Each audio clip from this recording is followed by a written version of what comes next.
विजयनगर साम्राज्य अपने वैभव और न्यायप्रिय शासन के लिए दूर दूर तक प्रसिद्ध था।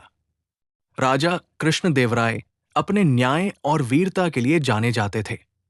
उनके दरबार में विद्वान, कवि और दार्शनिक आते थे, लेकिन सबसे ज्यादा मशहूर था तेनालीराम, जिसकी चतुराई, हास्य और बुद्धि का कोई सानी नहीं था। एक दिन दरबार में हलचल थी। मंत्री भास्करदास घबराए हुए बोले, महाराज, हमारे राज्य में कुछ अजीब हो रहा है। हर गांव में लोग शिकायत कर रहे हैं कि उनके घरों से रात के समय कीमती सामान गायब हो जाते हैं, लेकिन कोई चोर पकड़ में नहीं आता। लोग डर के मारे घर छोड़ने लगे हैं।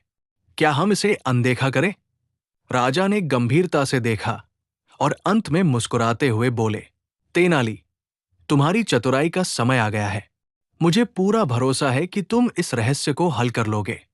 तेनालीराम ने हल्के से सिर हिलाया और कहा, महाराज, मैं इसे हल कर दूंगा, लेकिन मेरी एक शर्त है। अगर मैं सफल रहा तो आज रात की दावत मेरे नाम। राजा हंसे और कहा, ठीक है, तुम्हारा हक, पर समस्या का समाधान ढूंढो। तेनालीराम ने गांव पहुंचकर पहले सभी घरों का निरीक्षण किया। उन्होंने देखा कि चोरी केवल उन्हीं घरों में होती है जिनके दरवाजे कमजोर हैं। लेकिन सबसे मजेदार बात यह थी कि चोरी की रातें हमेशा पूर्णिमा से ठीक 3 दिन पहले होती है। तेनालीराम ने तुरंत योजना बनाई।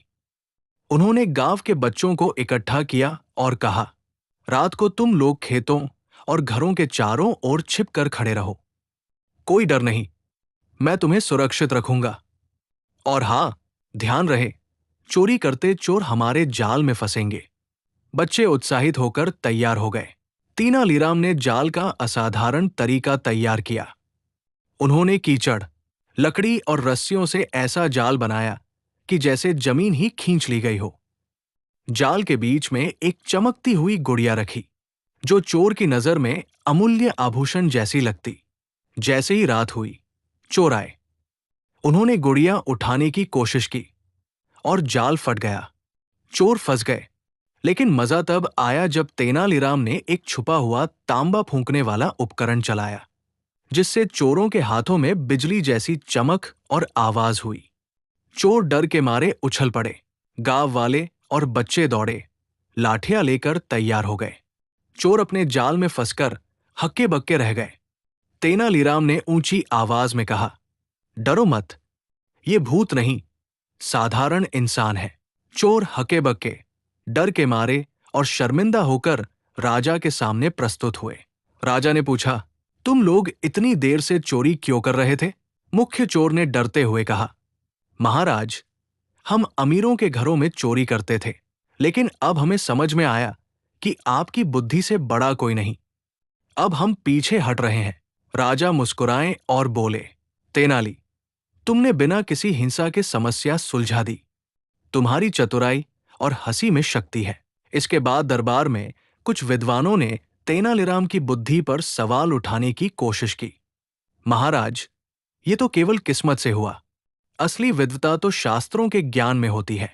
तेनालीराम हंसकर बोला, महाराज, कभी कभी समस्या का हल किताबों में नहीं, बल्कि चालाकी और हंसी में होता है। अगर दिमाग और दिल दोनों सही दिशा में काम करें, तो कोई भी कठिनाई हल हो सकती है।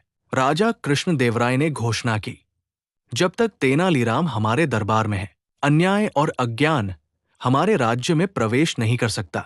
तेनालीराम की चतुराई, हास्य और योजना की कहानियां गांव-गांव में फैल गई।